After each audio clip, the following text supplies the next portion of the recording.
Hey guys, welcome back to my concept series, a place where the imagination flows and some pretty awesome ideas are created. In today's video, we are covering the game Overwatch 2. Now, before I begin, I just want to mention, while I have done a teensy-weensy bit of research, I didn't play the original Overwatch 1 myself, and as such, these concepts are mostly based upon my experience of playing Overwatch 2 and what I feel the game is missing and needs right now. So let's begin. Let's go.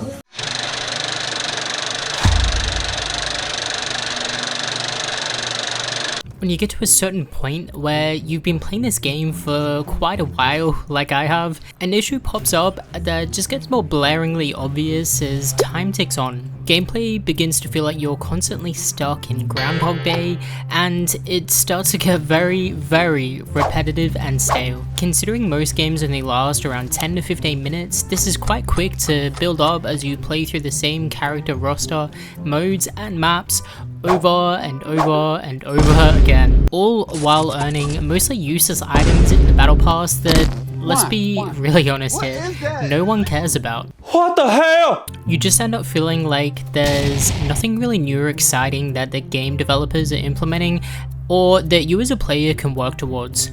Personally, even looking at what they have planned for the near future with the new digging hero venture, the Mars flying fire-like hero Space Ranger, and their clash mode, amongst some other minor fixes, I just felt like saying meh. It all just feels like it's been done before, and don't get me wrong, Overwatch 2 has some amazing elements to the game, but how they're going about it right now, at this point Overwatch 2 just seems heavily reliant on doing the absolute bare minimum for their updates and releases, and for such a huge and lucrative company that is Activision Blizzard, this is really worrying. Anyways, I could go on about this, but instead I thought, well, how can we start to fix this? So to combat all this, my first initial thought was to give players something worth playing for, and that is loot boxes or crates or whatever Overwatch wishes to call them. For now I'm just going to call them loot crates. I was initially thinking to add these after every game that you play as unlockable rewards, but I know that they'd never wish to part with the battle pass that they currently have. So I was trying to think of a way to mess the two, but turns out they already did this in Overwatch 1. Who would have thought? So I guess what I'm getting at now is these particular loot boxes need to make a return. They could further stylize and theme them for say each previous season's worth of rare skins and content, or even just bundle skins and items that fit really well together and make for unique crates, whether it be by certain colors or say magma skin and fire skins, calling it the blazing loot crate, or even a winter wonderland Christmas crate with all current and previous Christmas skins and content. This would give players a chance to roll for those ultra rare skins of the crates. It would also add an element that would further give players a sense of earning something that's worth working towards, that gives further control to players.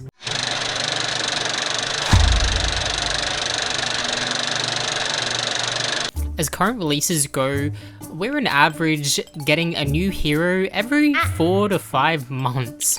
MAUGA was early December, Alari was early August, and Lifeweaver was early April. And sometimes, if we're lucky between these, maybe a new map. That means that during the space of an entire year, on average, we get about 3 new heroes, and for me personally, that's just quite sad for a PvP game that is purely stylized around its unique characters, team-based playstyles, and hero kits. I mean, we've got games such as Fortnite releasing huge content every month or two. This is why I believe it's crucial that they begin to push for more hero releases more often, focusing on trying to expand that available hero roster to at least around 2 to 3 months, which would see for 5 to 6 heroes a year instead of the current pace that we are getting. This will encourage more unique and exciting gameplay and frequent change-ups to the metas by additionally adding these further heroes and their unique abilities into the fray. It will also keep players excited and coming back to the games as the effort by developers shines more brightly to the public. This will also allow them to market further new skins and content for the new heroes that they can add to extra loot crate ideas as rewards, further expanding their profit due to the sheer number of players returning, the game staying relevant, and the likelihood of consumers wanting to actually spend money. For a company of this size, it is most certainly doable. The game has done extremely well in the past, and I believe if they just showed the public that they were serious, they could do it again.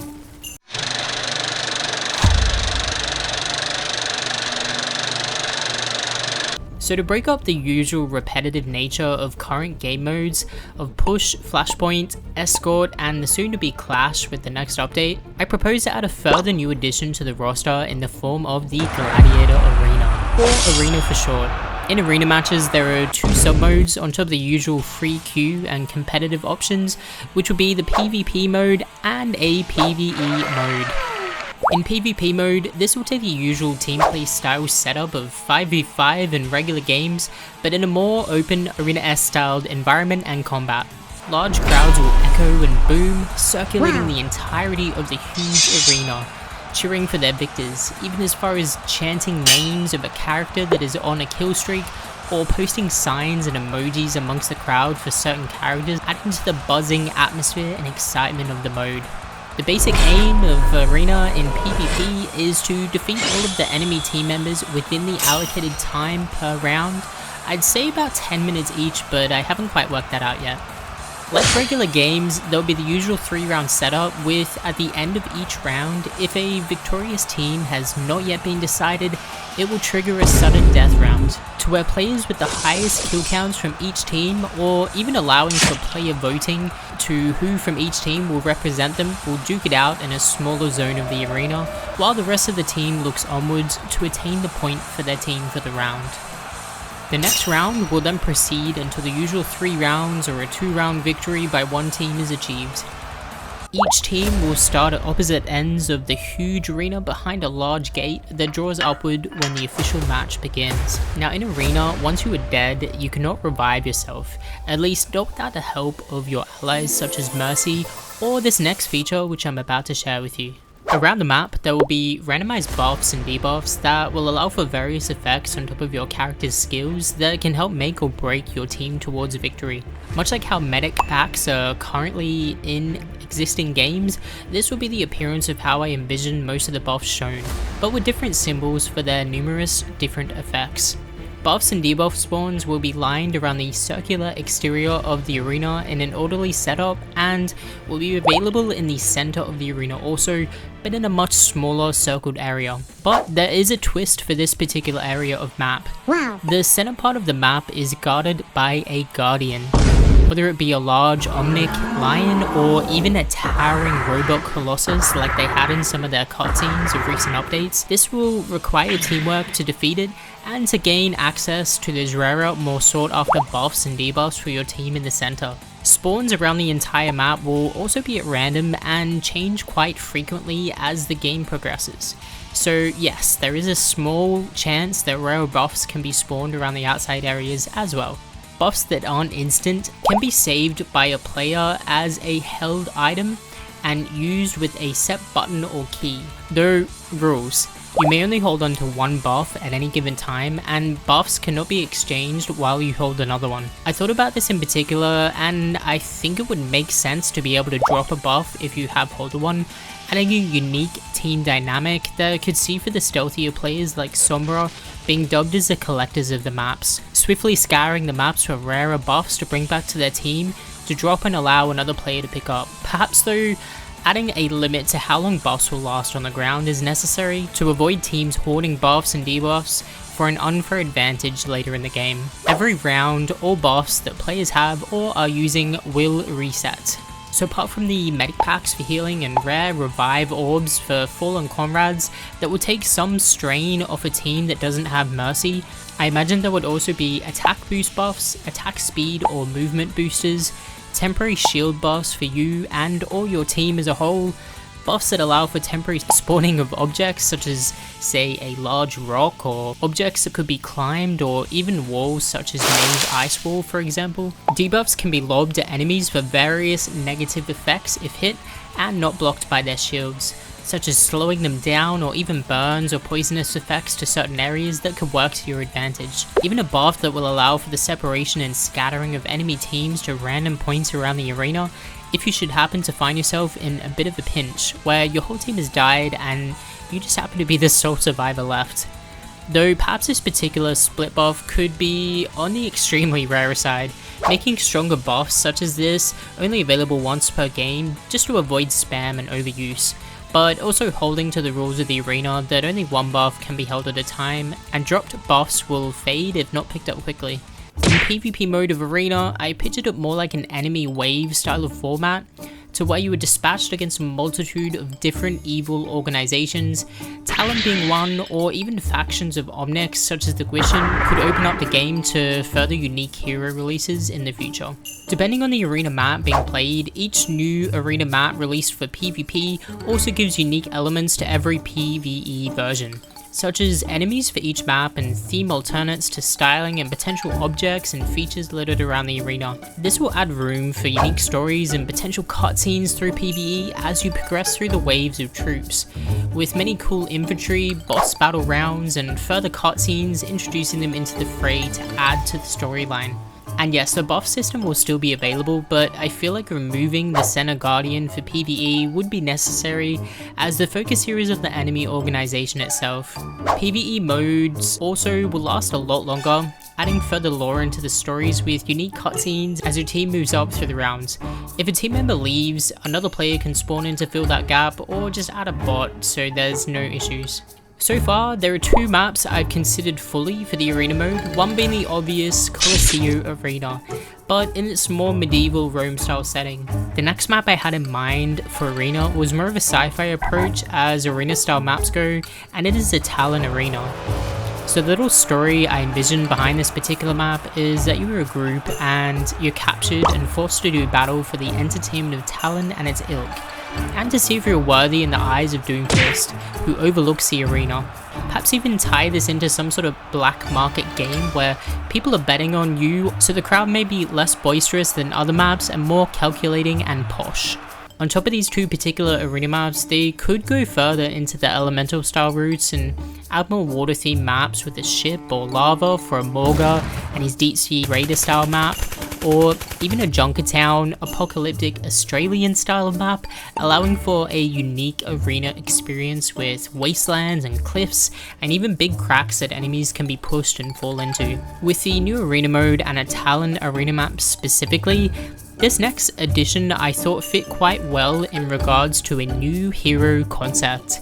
The Talon Arena that I propose could even be themed more around this particular character and his love for money and gambling, which would really suit the black market game concept. So without further ado, here is a new-ish concept character and his abilities that I came up with.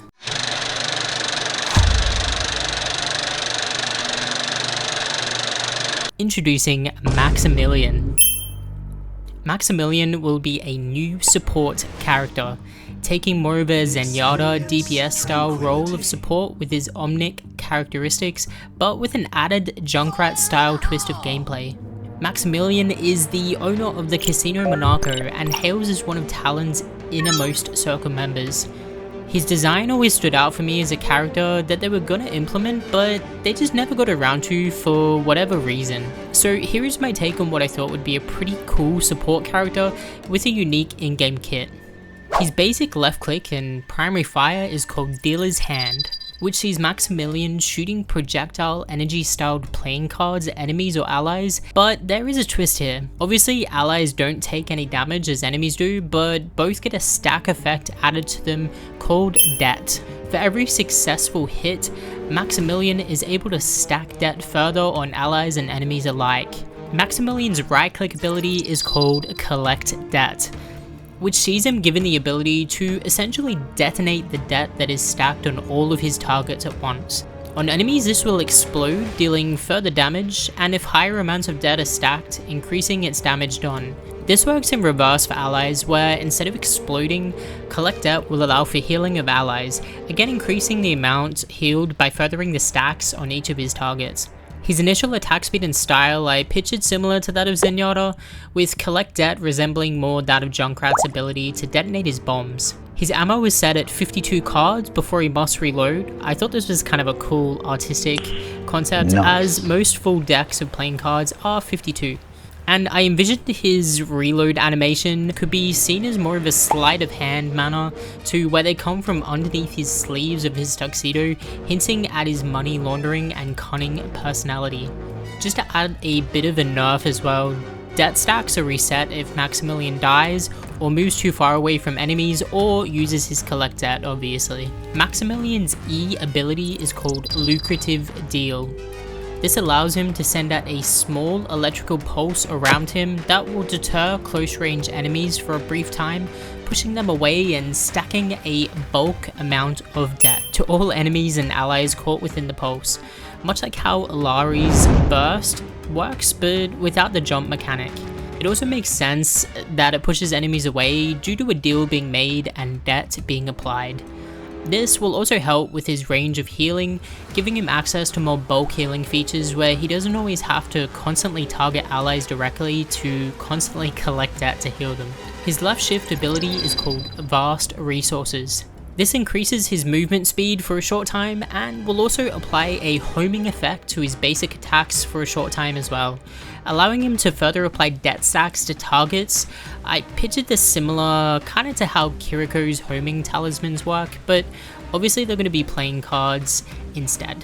The movement boost will allow him to maintain his distance due to his low health pool for being a support, or use it as a means to get closer to allies or enemies doing battle so that he can activate his Lucrative Deal ability and further set up the bonus he gets from his right click collect debt.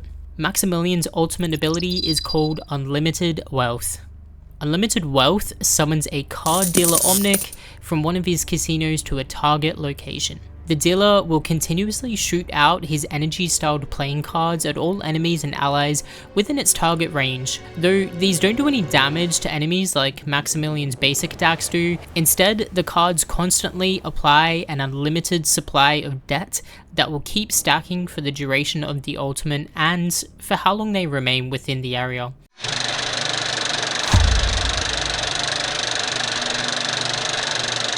Currently, there is no doubt MAUGA is an absolute beast in combat, and I'm really not sure what they were thinking when they were first designing him. They've given MAUGA so much damage, and even a similar attack to that of the tank mode Bastion for his basic attacks. On top of that, they also decided to give him high crit, burn damage, copious amounts of health, and allow for both weapons to be fired simultaneously, which ultimately I think was their biggest problem with this character. They also gave him a charge, followed by an ult shield and something that locks down enemies, and it was just way too much. For the rework of MAUGA that I thought, the first thing I've done is only allow for one gun to be active at a time. Wow. His left click and basic fire will be replaced with Cha-Cha Chain Gun, which is going to be the automatic heat-based weapon, similar in mechanic to Orisa's, that can overheat if he uses it too much. It also deals more damage to ignited targets as per his previous kit. His right click will change to Gunny Launcher, which is a grenade launcher that shoots incendiary grenades that can apply the ignite effect to targets on impact. I believe this is a necessary nerf for MAUGA, and to allow for the animation of him switching between his weapons. When in left click mode, his Cha-Cha Chain Gun is out while Gunny Launcher is posted on his back. When you press right click, there will be a short time to where he swaps weapons within the animation, and you'll be put into Gunny Launcher mode and be able to lob grenades at targets. This process will repeat as you press each button. This will fix one of MAUGA's biggest red flags at the moment, which is his speed and his double chain gun fire. Alright, next up, I've changed his left shift ability to Clear Out, to where MAUGA gains a temporary shield that will allow him a tank sustain, and it'll give him the ability to knock back enemies that come into contact with him, allowing him the option to run forward and to clear paths for teammates, or just hold the aggro like a tank really should. It's a slight nerf as it doesn't have the charge and stomp as Overrun did, but the knockback contact shield and shield itself, similar to Orisa's shield, more than makes up for it when paired with the rest of his kit. Next, his E ability I've changed completely, focusing more highly on his in-your-face nature and tank-like qualities and paying homage to his fight with Doomfist as equals. And it is called Augmented Fists. MAUGA drops his weapons temporarily, allowing him to throw a flurry of 4 punches. On every 4th punch, it's a knockback and it'll stun enemies, dealing extra damage. This ties in with his passive ability also, Berserker, to which I've also made some changes here. So MAUGA's passive ability Berserker now allows MAUGA to gain health per successful hit when brawling with his augmented fists. And lastly, we have his ultimate ability, which I did make some minor changes to, but it is still called Cage Match. When MAUGA activates Cage Match, it allows him to grapple enemies and apply the Ignite effect to them. I envision this much like Roadhog's hook. Cage Match will allow the targeting of enemies via his chains, hooking them and pulling them close into MAUGA. When enemies make contact with MAUGA, they take damage and are knocked down and remain chained for the duration of the ultimate, like his original ability did, but this is more selective and controlled, requiring more skill to use and target. MAUGA gains health for every enemy that is grappled by the chains, further increasing his sustain. This is a better balance for the ability in my opinion, as it allows MAUGA to choose who he hooks and does damage to, but also getting rid of that pesky shield area and his ridiculous unlimited ammo effect with both of his weapons at the time. I feel like these particular changes would help MAUGA nicely and reduce a lot of my issues that I currently have with the big guy, and bring him back to a more balanced tank that works with the rest of his team and doesn't run off and do their own thing.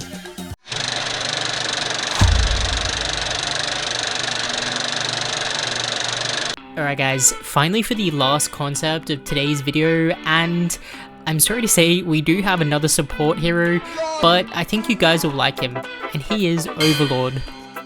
Being a teammate of D.Va and a part of the Busan mech squad, Overlord is a perfect character to add to the roster.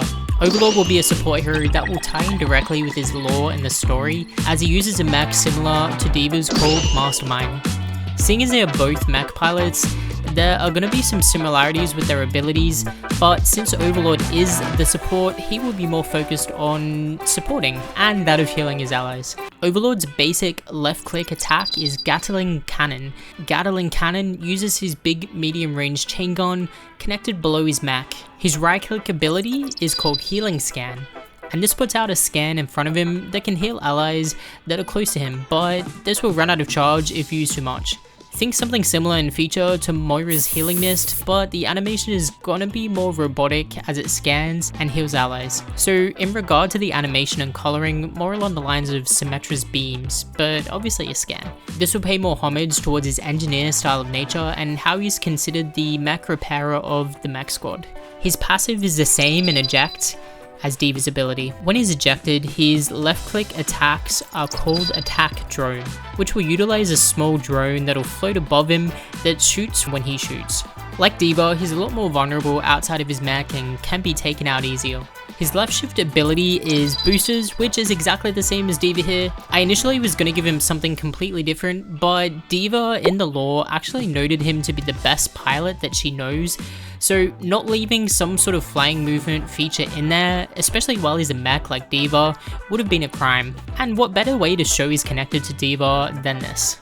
Imagine in game as well, when you're up against them, two mechs flying around supporting each other, it'd actually make for some really fun games. Here's where his kit begins to change up a little bit. His E ability is called Repair Drone. This allows him to deploy and attach a repair drone to a target ally. Similar in a way to how Zen's healing orb is, but it's a drone robot that appears floating above the target. The drone provides a set amount of healing, increases health regen to a target, and adds a small shield as a buff. This shield is going to represent the drone's health, so when the shield is destroyed due to taking enough damage, the drone will also get destroyed. Overlord can have up to 3 repair drones active at any time, but only 1 per hero just to avoid spamming and shielding. These features will set it apart from Zen's healing orbs and also add necessary balancing due to him having 3. Overlord's Q ability, when he's in ejected mode, will summon his mech, so this is exactly like D.Va. And finally to Overlord's ultimate ability, which is Dome Shield.